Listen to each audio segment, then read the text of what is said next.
At the Kandahar Regional Military Hospital in southern Afghanistan, the wounds tell the story of a brutal fighting season against a largely unseen enemy. Afghan Second Lieutenant Suleman lost one leg, another is pinned together. His army truck ran over a buried mine in the province of Zabul. I had 4 soldiers with me, he said. We were going to a checkpoint to check on my boys. 3 of my guys were killed in the blast. The Kandahar Military Hospital takes care of about a quarter of all military casualties in Afghanistan. In early 2013, it doubled its capacity to about 117 beds, including an emergency room and an 8-bed intensive care unit, or ICU. General Said Azim Hossaini is in charge of the hospital. We don't just take soldiers, we treat a lot of civilians too, Hossaini explained. If there's a big accident, we get 20 or 30 at a time in the emergency room. A critically injured civilian is being treated in the ICU. Doctors are pleased with his progress.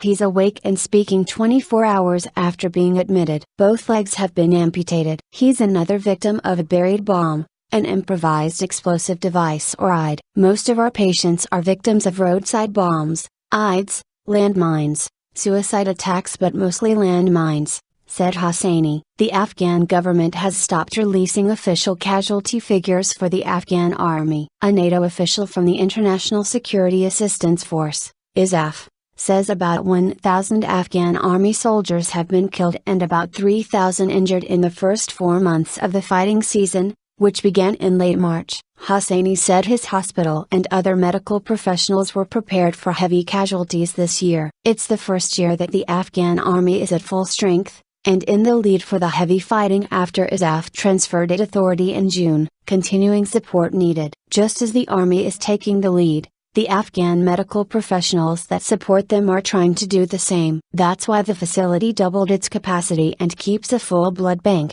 thanks to regular donations from soldiers, and has new state-of-the-art equipment, such as digital X-ray machines and scanners. The Afghan top military surgeon General Musa Wardak said military doctors will continue to need support from ISAF and the international community, but are moving towards sustainability. We have maintenance contracts for the newest equipment, said Wardak. It includes training our personnel on how to take care of it ourselves. The main areas where we will need continued support are training, logistics and financial support. One of the biggest challenges for the Afghan army is getting the wounded soldiers to facilities like Kandahar. Lack of aircraft and pilots as well as the cost of air evacuations means Afghan forces are relying on ground transport such as ambulances, and improving medical care in the field. Some of them whom we have treated might have gone back and joined the bad guys again, but this is not our problem. Our job is to just save people's lives. Dr. Ahmad Zia Safai,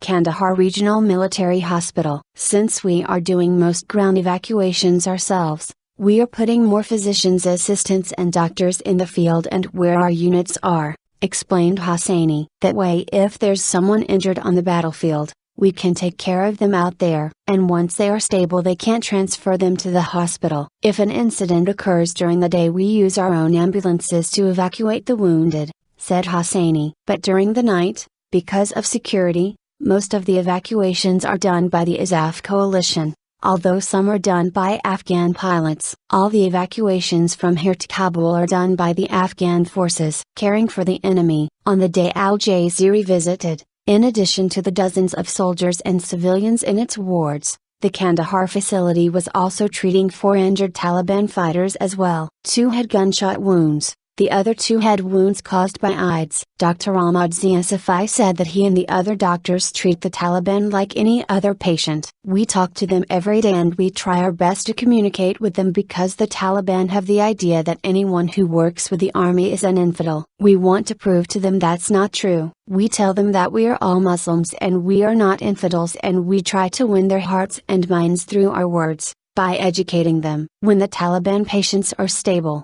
the hospital will turn them over to Afghan intelligence officials. Safai said these are not the first Taliban who have been given medical care here. He recognizes that the Taliban under their care may have caused the injuries to some of the soldiers or civilians in the hospital. Some of them whom we have treated might have gone back and joined the bad guys again, but this is not our problem. Our job is to just save people's lives, he said. In the hospital wards, There are dozens of patients with life-altering wounds. Most are amputees, or double amputees. Hassan Ahmadi had been in the army just 9 months when he was injured. Large stitches take a winding course on his face. He has lost his right eye. Ahmadi was serving in Helmand province, when his squad received a report of a suicide attack at a checkpoint. They were going to support their fellow soldiers when the vehicle hit something and exploded. Ahmadi doesn't remember anything after that, and woke up at the Kandahar hospital. He doesn't know what happened to the 5 men who were with him,